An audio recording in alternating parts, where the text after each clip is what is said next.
Next जो हम लोग ले रहे हैं that is theory of demographic transition. ये जो थियरी ऑफ डेमोग्राफिक ट्रांजिशन है ये एग्जाम में आने का चांस 99% रहता है। ये और बाजू में जो तुम्हारा मैल्थुसियन थियरी ऑफ पॉपुलेशन ग्रोथ है उसको इम्पोर्टेंट बोलना। कभी भी एग्जाम होगा विजडम आय या फ्रावशी या बीवाईके या बाकी कॉलेजेस का, प्लीज नोट इनमें से एक क्वेश्चन जरूर पूछेंगे। अभी थियरी ऑफ जो डेमोग्राफिक ट्रांजिशन, याद रखो demography basically means the study of population, transition मतलब जो बदलाव। सो जो थियरी ऑफ डेमोग्राफिक ट्रांजिशन है,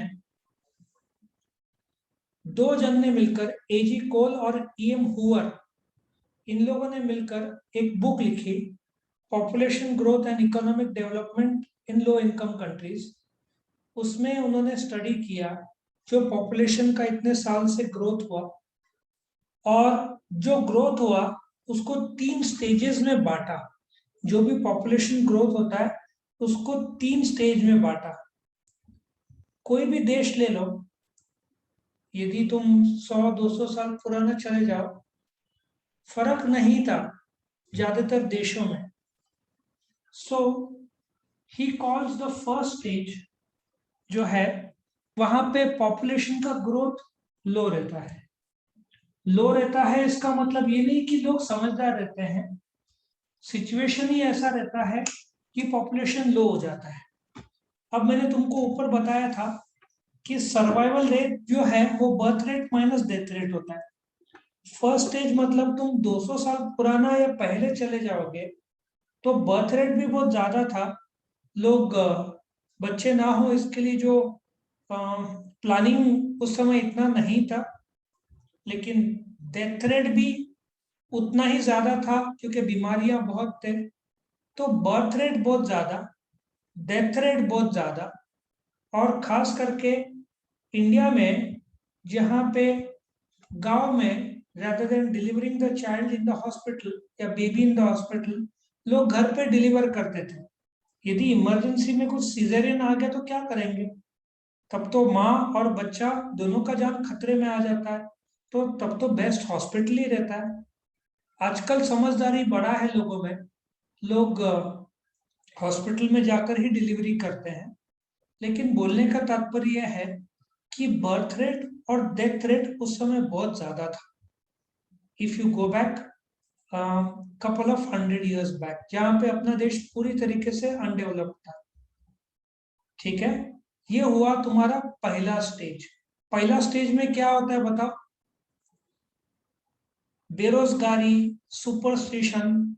जैसे मेरे स्टूडेंट के फादर पुजारी हैं त्र्यंबकेश्वर में, उनका एक क्लाइंट का लड़का बीमार पड़ा, तो उन्होंने मेरे स्टूडेंट के फादर जो पुजारी उनको फोन किया कि कौन सी पूजा करनी पड़ेगी।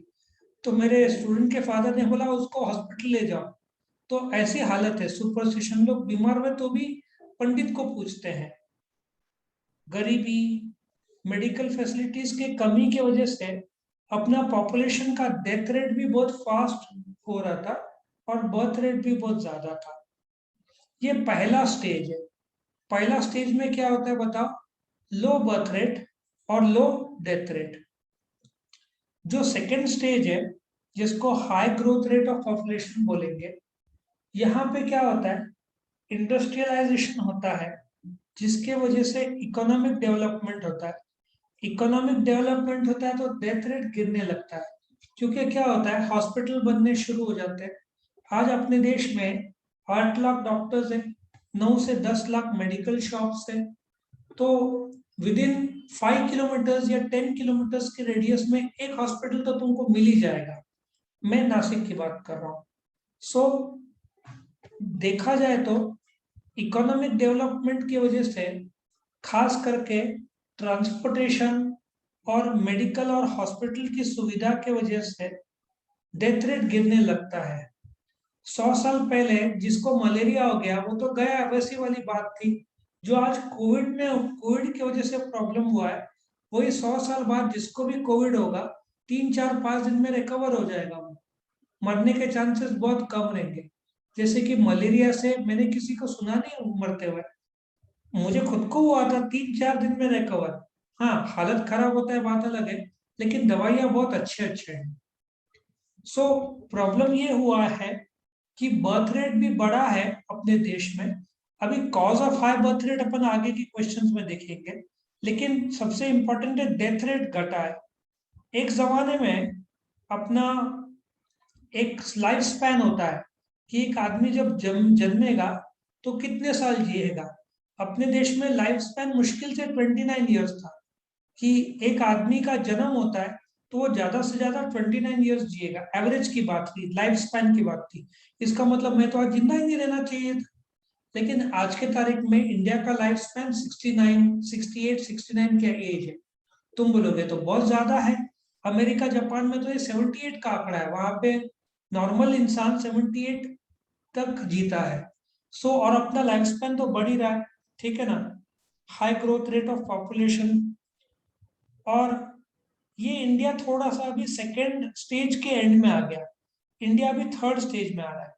अभी थर्ड स्टेज में लोगों को समझ में आ गया है कि पॉपुलेशन की वजह से नुकसान जो होता है, खाना अपने देश में कम पड़ता है, दाल कम पड़ रहा है। एक अभी धरती में करीबन 800 करोड़ लोग हैं। 800 करोड़ लोग के लिए खाना तो बन पा रहा है, लेकिन यही 15-20 साल बाद यदि 800 का 900 या 1000 करोड़ हो गया तो मुझे नहीं लगता धरती भी मैनेज कर पाएगी। सो अभी जो समझदारी जैसे आ रहा है लोगों में, कम बच्चे और लेट मैरिजेस, इसकी वजह से बर्थ रेट लो है, प्रॉपर मेडिकल केयर, इसका मतलब डेथ रेट भी कम है। सो थर्ड स्टेज सबसे उत्तम स्टेज, लो बर्थ रेट, लो डेथ रेट। एक जमाने में हमारे टाइम में 30 साल पहले एक नारा था, हम दो हमारे दो का नारा था। आजकल नारा है एक मूल सुंदर फूल। चाइना में वन चाइल्ड पॉलिसी था, ट्विंस हुआ तो कुछ नहीं, but if a couple has a second child they used to kill the child.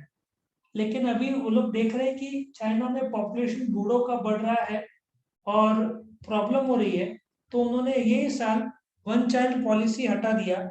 Now couples can have more than one child. अभी इंडिया में उल्टा हो रहा है।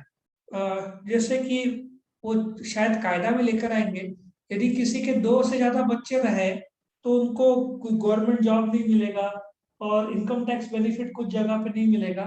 ऐसे सब कायदे इंडिया में आ जाएंगे, 1-2 साल में आ जाना चाहिए, ठीक है। तो ये थर्ड स्टेज था जहाँ पे लो पॉपुलेशन और लो बर्थ रेट और लो डेथ रेट। क्या सबको समझ में आया ये सब नो ये क्वेश्चन? Yes, sir. ओके।